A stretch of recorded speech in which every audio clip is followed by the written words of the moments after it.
Hi, and welcome to this episode of I've Got This Kid. I'm your host, Cherina Williams, licensed speech and language pathologist, homeschooling mom of two, wife of one, here to share everything speech, language, play, development, and all that other stuff that falls in between.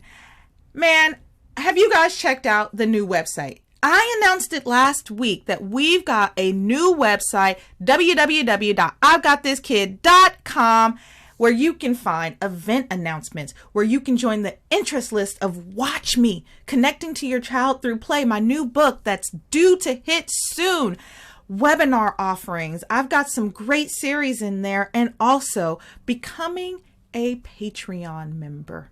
I'm starting to devote more of my time to you guys, so let's continue to keep this party going, and I hope you consider becoming a member of the Patreon community. You can check that all out at www.I'veGotThisKid.com. This is our final episode of child behavior for the month of April. And I'm sad. It's bittersweet because these are topics that I rarely get to talk about, but I love talking about them because they're real topics and they're real things that sometimes we think, I don't know if this is normal. Maybe this is normal for me. Maybe this is not normal for me. Maybe this is normal for my child. I don't know. I don't even know if I should even be asking this question. But I'm here to tell you there's no such thing as a silly question, just an unanswered question, because then you don't have the answers or the information that you need to know. Today we will be talking. My toddler won't sleep. Please give me tips to help. Please. Because if Sugar isn't sleeping, then guess what? Chances are you're probably not either. And world changers, I am not a sleep expert. No, that is no. I am not. But, I deal in all aspects of toddler behavior, and guess what? Sleep falls into that category. And over the years, I can always tell a world changer who's struggling with a Sugar, who hasn't got their proper nights, because OMG. It is usually not a good day. This is what I can tell you, world changers. Sleep is crucial for brain development. Not just for Sugar's brain development, but also for the longevity and the health of your brain that you need. We get one brain, and sleep helps us take care of that brain. Sleep washes out the stuff that we don't need. It reinforces the stuff that we do need. And for our little Sugars who are learning at rapid rates, language, moving, running, thinking, sentences, all of that stuff that we take for granted, the sleep hours is when that stuff's being reinforced. And so if Sugar is not getting sleep, the proper amount of sleep, then a lot of times it's not being stored in the memories the way that it should be stored, in the stuff that needs to be washed out is not being washed out, which can make a very cranky baby.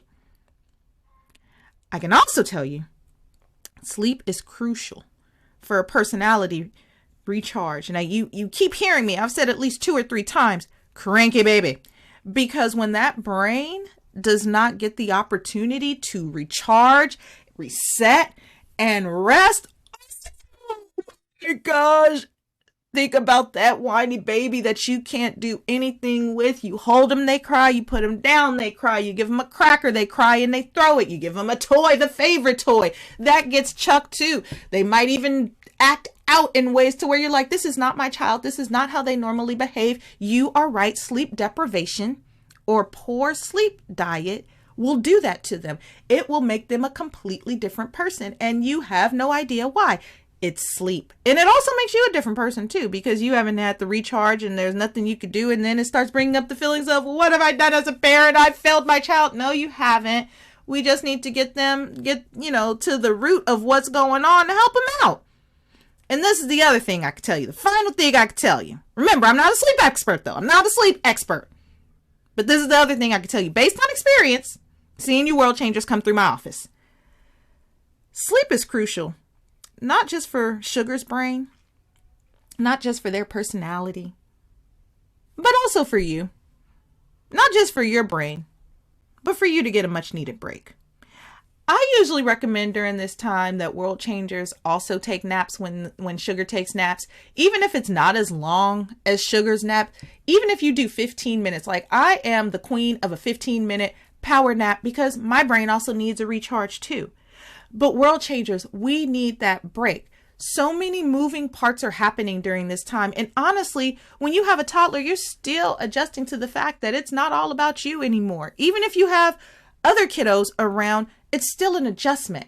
And so them having those naps during the day and full sleep at night is not just for them, it's also for you. So if Sugar's not sleeping, everyone's world is being shaken in ways that we just don't necessarily want it to be shook. Why is this happening? Well, I've got 5 possible reasons that Sugar may not be catching Z's that I have seen over the years, and these few tweaks usually help in some way, shape, form, or fashion. Reason 1, overstimulating activities during bed.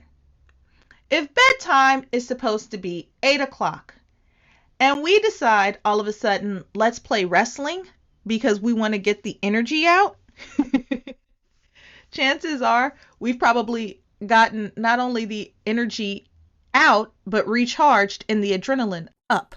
Because think about it. What happens when you're trying to stay awake a lot of times? Adrenaline kicks in. And what do? Start raring up to go. It's like that second wind. Same thing happens to Sugar. And so when you engage in overstimulating activities before bed, if anything, it gets the brain revved up. It gets it ready to turn up, not turn down, not turn up under those sheets for night. That's not night. And so we want to be careful about the kind of activities we do before bed. Like the trampoline is probably not the best idea an hour or two before bed. Next, diet, sugary foods, drinks, candy, breads in some cases, depending on the kind of bread it is. There's a lot of sugar, processed foods. A lot of those things can give that second wind, can give that second bounce. So again, you probably don't want to give Sugar their full meal before bedtime, an hour, 2 hours. I would say 2 hours before bed. You'd probably want to stay away from giving a full meal because what does food do? It gives energy, and it gives you energy to do and go. Much different than like a warm cup of milk or something like some tea to where it's, inducing calming state. But food for the most part gives us energy to do. That's why we use food, because it's energy and fuel to us. And if we're fueling our babies up too close to bedtime, then chances are it's going to be difficult to go night-night. Another reason, late naps or naps that are too long.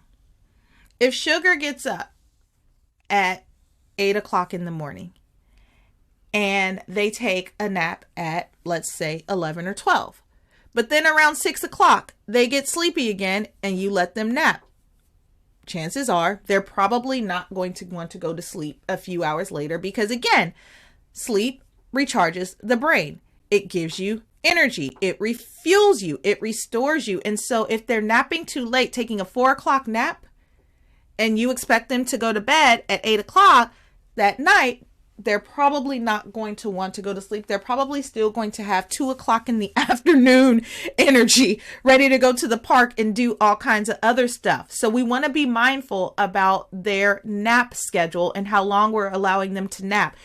If they are taking naps and you're like one of those parents that's like, well, I like to let them sleep until they're ready to wake up. Well, 3-hour naps are probably, that's sleep. Past 2 hours is sleep. So we want to get them up probably after 2 hours to make sure that when it's time for them to go to bed at night, they're ready to go to bed at night. Next reason, lack of routine, no bedtime routine. Let me talk about personal experience. Before kids, even after, and it took me years to stop staying up all night.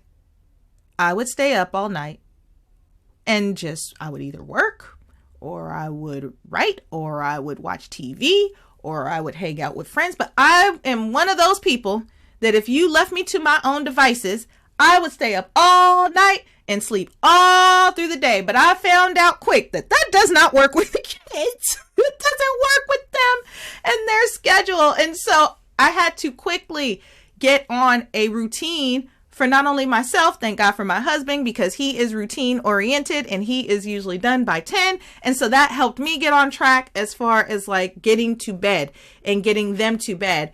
But a lack of routine, going to bed at 10 o'clock one night and 12 o'clock another night, and not necessarily holding them accountable or trying to keep them sleep as long as you're sleeping because you want to sleep and you want them to sleep because you don't want to be bothered. Like, these are real things that go on, right? So just having a routine, a bedtime routine, even if you're putting them to sleep, making sure you're also going to sleep within 2 hours of that time that they're going to sleep, because one, they need more sleep than we do. They usually need a good 2 hours or more than we get. And two, if we still have things to do, it gives us that buffer of time without being obscene with it and staying up all night. So making sure that they have a bedtime routine and they're not going to bed at midnight one night and 8 o'clock the other night, like that can definitely mess with the sleep cycle, and that can mess with keeping them sleep all through the night. The final thing, sensory difficulties that impact neurological transition to restful states. That simply means that the world around you is a little bit too complex and your brain is having a hard time washing out the things that it needs to get sugar to sleep. It could be sounds, it could be noises, it could be the brain telling the body that it's not in the balance. Like, those are definitely reasons that sugar will not fall asleep or has a crazy sleep schedule and ends up like binge sleeping during the day or having days of no sleep and then sleeping, like, and that totally throws off everybody's sleep schedule. Sensory difficulties can impact sleep. It not only impacts their sleep, but it impacts your sleep, because in this case, most world changers have to watch sugar.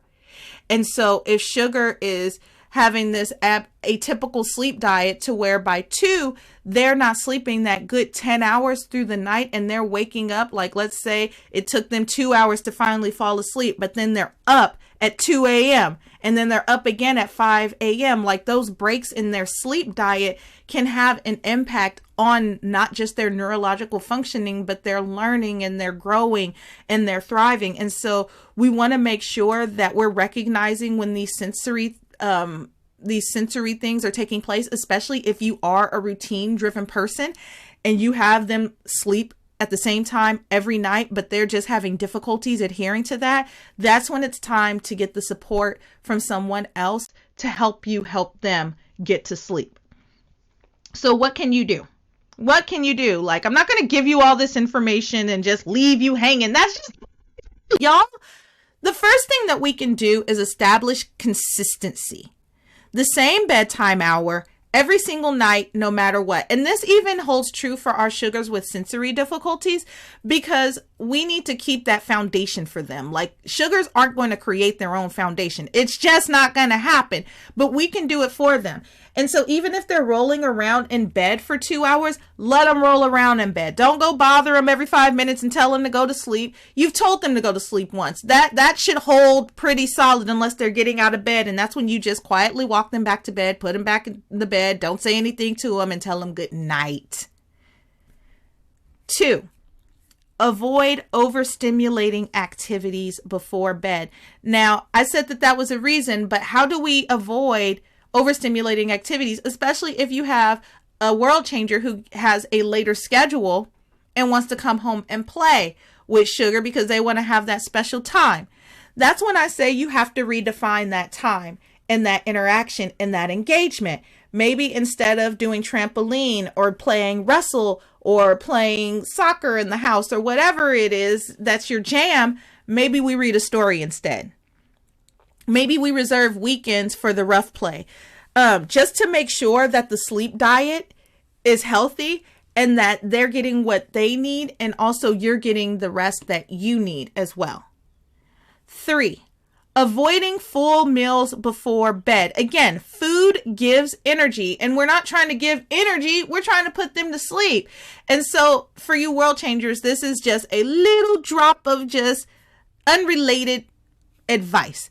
If you have a sugar who has difficulties during mealtime, getting through mealtime, I would say when the meal starts and when the meal ends, no more than 30 minutes at the table. No more, unless you guys spend longer periods of time than 30 minutes at the table naturally because you're talking and doing other things. I would say mealtime in and of itself should be no more than 30 minutes. And just make sure that sugar knows that once it's over, it's over. So now is not the time to just talk during the meal or play with the food. Now's the time to eat. So that way you're making sure that the food metabolizes. They're getting that energy out at least a good 3 hours before bed. At least 2 tops. But full meals, sugary snacks, I would avoid all that. Sugary drinks, read your labels. If you're a household that likes drinks and likes juice, maybe instead of juice, you infuse your water with fruit, apples, strawberries. It takes on the flavor. No, it doesn't taste like juice, but it does at least give it some kind of flavor so you don't feel like you're having just water if you're not a big water drinker. Number 4, creating a nightly routine. I don't care what day of the week it is. Creating consistency.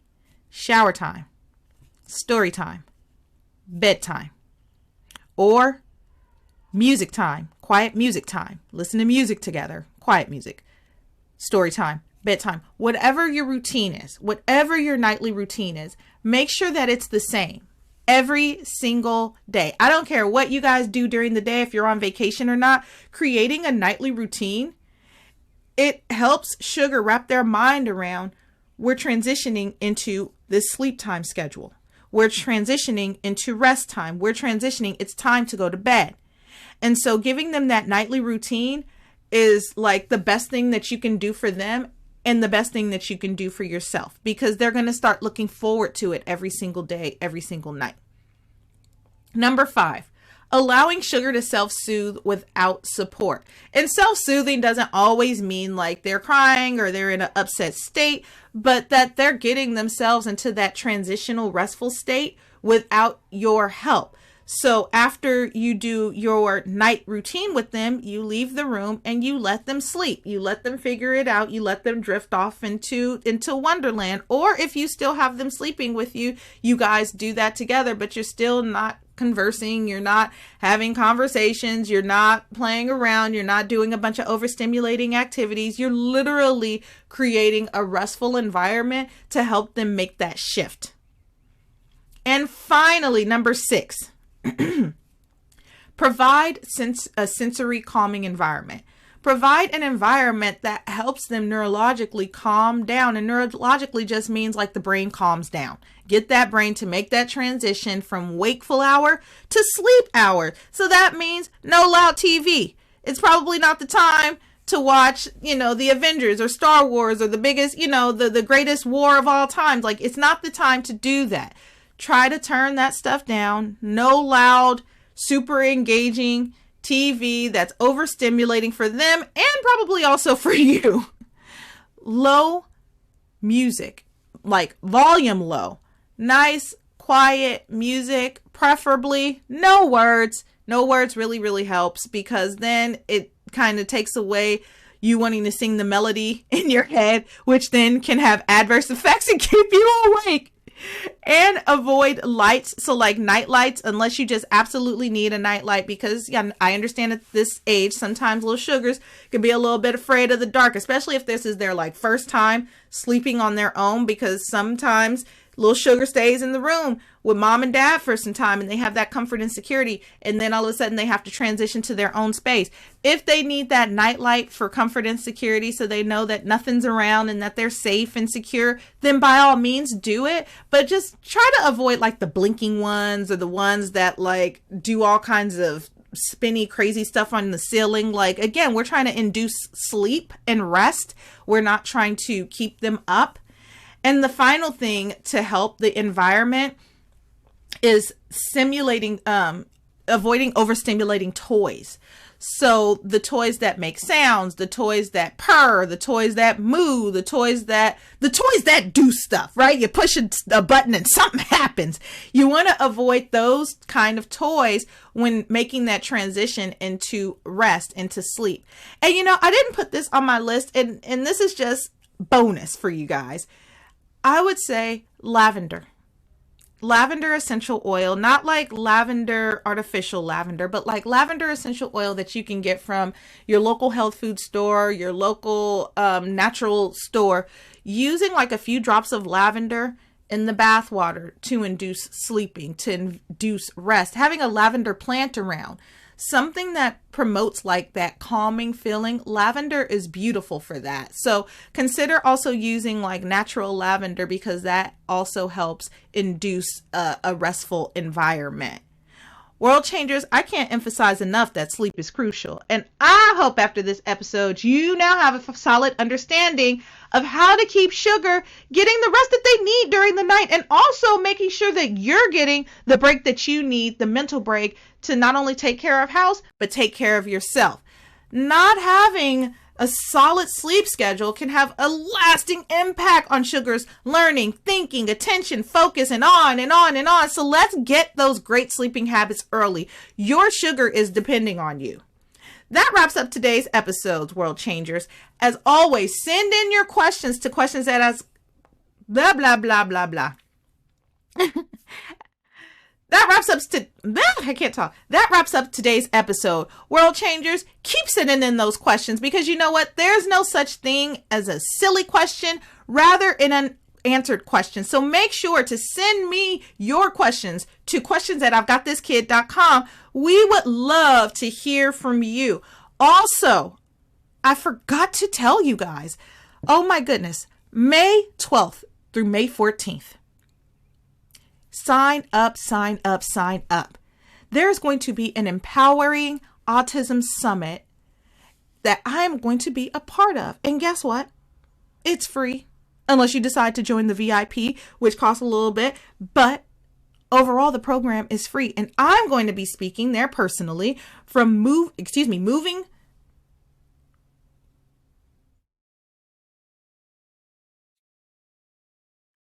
I'm having